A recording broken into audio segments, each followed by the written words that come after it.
Seterusnya, walaupun situasi di negeri Kelantan semakin baik, tetapi masih ada kegusaran dalam kalangan bangsa banjir. Berita lanjut bersama dengan wartawan Astro Awani Firdaus Aziz di lapangan. Okey, baik, terima kasih rakan setugas di Bukit Jalil. Kalau boleh saya simpulkan bahawa situasi di Kelantan ketika ini semakin baik dengan trend menurun dengan pengurangan jumlah mangsa yang mendapatkan perlindungan di 41 pusat perlindungan sementara di seluruh Kelantan. Dan pagi tadi, awal hari ini saya berkesempatan untuk melawat ataupun meninjau keadaan di Sekolah Kebangsaan Rantau Panjang 2 yang menempatkan lebih daripada 2,000 mangsa banjir yang terbesar di Kelantan, dan mereka rata-rata mereka mengatakan bahawa kerisauan dalam hati mereka ialah tentang kerosakan di kediaman mereka, juga termasuk perabot dan alatan elektrik dan sebagainya. Dan selain pada itu juga, ini juga saya kira agak menarik, saya sempat melihat sendiri Sungai Golok yang sebelum ini dikatakan telah melebihi paras bahaya, iaitu sekitar 11 meter, dan sebentar tadi awal hari ini saya lihat keadaan ataupun paras air bacaan di situ menunjukkan sekitar 9 meter, dan ini masih di tahap berbahaya kerana ia lebih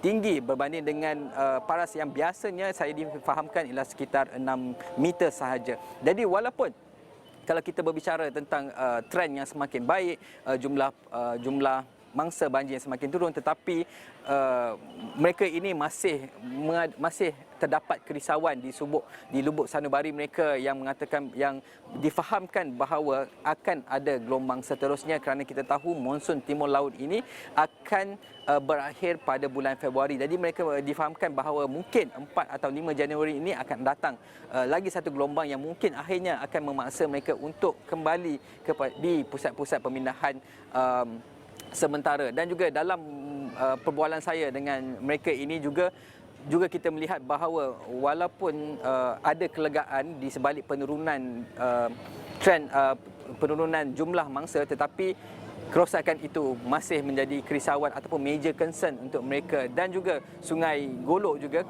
ketika ini melebihi 3 meter daripada paras biasanya. Jadi di sebalik kesemua ini, di sebalik dengan cabaran yang sedia ada ini, ramai yang juga seperti yang saya sebutkan tadi akan merasa kerisauan terhadap gelombang baru yang pada bulan Januari. Jadi pada mereka masih ada tanda-tanda kerisauan, masih tidak tahu apa akan jadi. Dan kita juga melihat situasi yang sama di salah sebuah kampung yang juga turut terjejas teruk, iaitu di Kampung Kursal, di mana majoriti rumah kediaman yang sempat kami lihat tadi, orang kata dinaiki air sehingga tahap paras bumbung. Itu yang juga yang ditinjau oleh rakan tugas kita Muhammad Fandi. Jadi di sebalik semua cabaran-cabaran ini masih ada sinar harapan, kerana kita tahu seperti sebelum ini Perdana Menteri Datuk Seri Anwar Ibrahim telah berjanji untuk mempercepatkan fasa kedua projek lembangan sungai bersepadu ataupun disebut sebagai PLSB untuk Sungai Golok, yang ini jangka masa ataupun projek ini adalah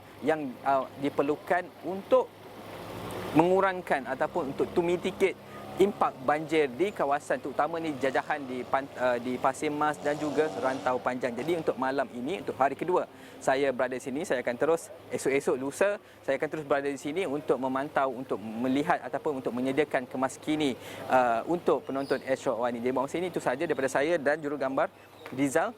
Kita kembali dulu pada rakan tugas di Bukit Jalil.